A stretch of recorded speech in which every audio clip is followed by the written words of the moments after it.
الحمد لله. سرنا الأخ أمان السونجري جدا وملأنا ابتهاجا ونفخ فينا روح الجد والنشاط للعمل، فجزاه الله أحسن الجزاء.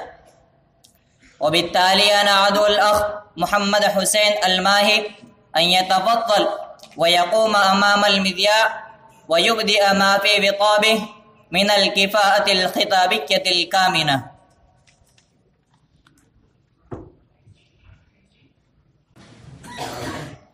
الحمد لله تعاظم ملكوته فاقتدر، وتعالى جبروته فقهر، رفع وخفض وعز ونصر، وهو العليم بما بطن وما ظهر.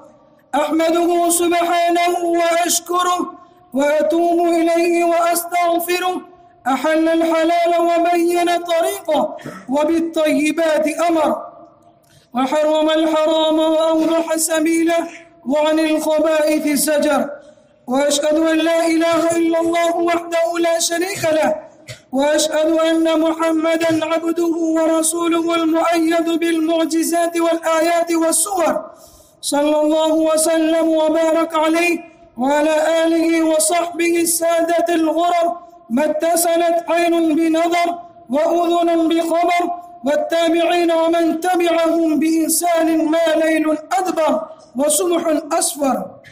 أما بعد، حضرة رئيس الحفل المفخم وضيفنا المعظم الذي له يد طولى وخبرة واسعة في اللغة العربية وآدابها، فبتجاربه الطويلة حرث اللغة العربية حرثا ونفضها نفضا، وشق طرقا جديدة نافعة للمستفيدين والدارسين والأساتذة الأفاضل الذين لا يزالون يتفكرون في بناء حياتنا العلمية والثقافية وتأهيلنا لحمل الرسالة المحمدية، لنحرك سواكن القلوب ونحيي موات النفوس ونعيد ثقل الإسلام إلى نفوس الأمم.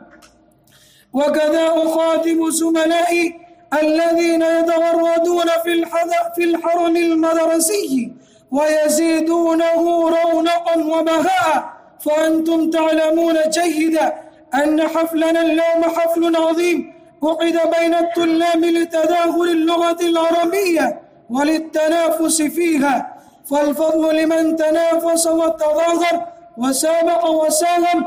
فبهذه المناسبة السارة أريد أن ألقي ضوءا حول موضوع فضيلة الكسب الحلال. فاتقوا الله أيها الناس، اتقوه في أنفسكم وأهليكم، اتقوه في أعمالكم وأموالكم، اتقوه فيما تأكلون وما تدخرون. يا أيها الناس، كلوا مما في الأرض حلالا طيبا ولا تتبعوا خطوات الشيطان إنه لكم عدو مبين. عباد الله، كسب الرزق وطلب العيش شيء مأمور به شرعا مندفعة إليه النفوس تبعا، فالله قد جعل النهار معاشا وجعل للناس فيه سبحا طويلا، أمرهم بالمشي في مناكب الأرض ليأكلوا من رزقه، وقرن في كتابه بين المجاهدين في سبيله والذين يضربون في الأرض يبتغون من فضله، يضربون في الأرض يبتغون من فضل الله، وآخرون يقاتلون في سبيل الله. وأخبر عليه الصلاة والسلام أنه ما أكل أحد طعاما قط خيرا من أن يأكل من عمل يده. وإن نبي الله داود عليه الصلاة والسلام كان يأكل من عمل يده. ولقد قال بعض السلف: إن من الذنوب ذنوبا لا يكفرها إلا الهم في طلب المعيشة. وفي أخبار عيسى عليه السلام أنه رأى رجلا فقال: ما تصنع؟ قال: أتعبد. قال: ومن يعولك؟ قال: أخي. قال: وأين أخوك؟ قال: في مزرعة. قال: أخوك أعبد لله منك. أيها الإخوة في الله، الاستغناء للناس بالكسب الحلال شرف عال وعز منيف. حتى قال الخليفة المحدث عمر بن الخطاب رضي الله تعالى عنه: ما من موضع يأتيني الموت فيه أحب إلي من موطن أتسوق فيه لأهلي أبيع وأشتري. ومن ماثور حكم لقمان: يا بني استعني بالكسب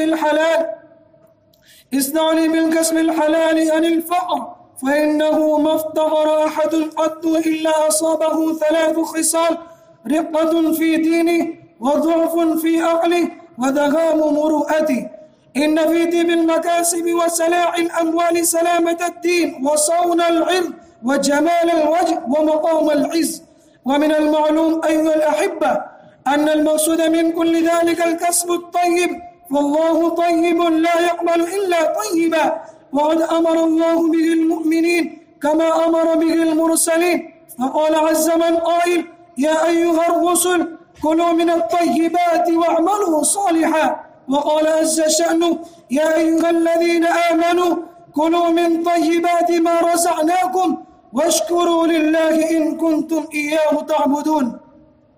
ومن أعظم ثمار الإيمان طيب القلب ونزاهة اليد وسلامة اللسان، والطيبون للطيبات والطيبات للطيبين. ومن أسمى غايات رسالة محمد صلى الله عليه وسلم أنه يحل الطيبات ويحرم الخبائث. وفي القيامة يكون حسن العاقبة للطيبين الذين تتوفاهم الملائكة طيبين، يقولون: سلام عليكم ادخلوا الجنة بما كنتم تعملون. عن أبي سعيد الخدري رضي الله تعالى عنه عن النبي صلى الله عليه وسلم: من أكل طيبا وعمل في سنة وأمن الناس بوائقه دخل الجنة.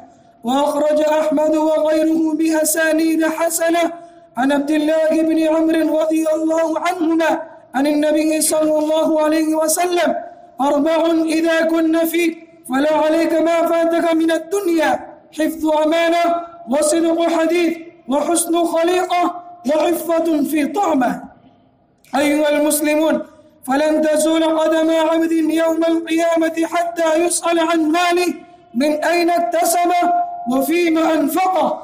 إن حقنا على كل مسلم ومسلمة أن يتحرى الطيب من الكسب والنزيل من العمل ليأكل حلالا وينفق في حلال. انظروا رحمكم الله إلى أبي بكر الصديق رضي الله تعالى عنه: يجيئه غلامه بشيء فيأكله، فيقول الغلام: أتدري ما هو؟ تكهنت في الجاهلية لإنسان وما أحسن الكهانة، ولكني خدعته فلقيني فأعطاني بذلك، فهذا الذي أكلت.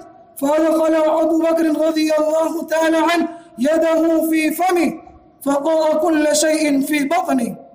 وفي رواية أنه قال: لو لم تخرج إلا معي نفسي لأخرجتها، اللهم إني أعتذر إليك مما حملت العروق وقالت الأمعاء. وشرب عمر لبنا فأعجبه، فقال للذي سقاه: من أين لك هذا؟ قال: مررت بإبل الصدقة وهم على ماء فأخذت من ألبانها، فدخل عمر يده فاستقى.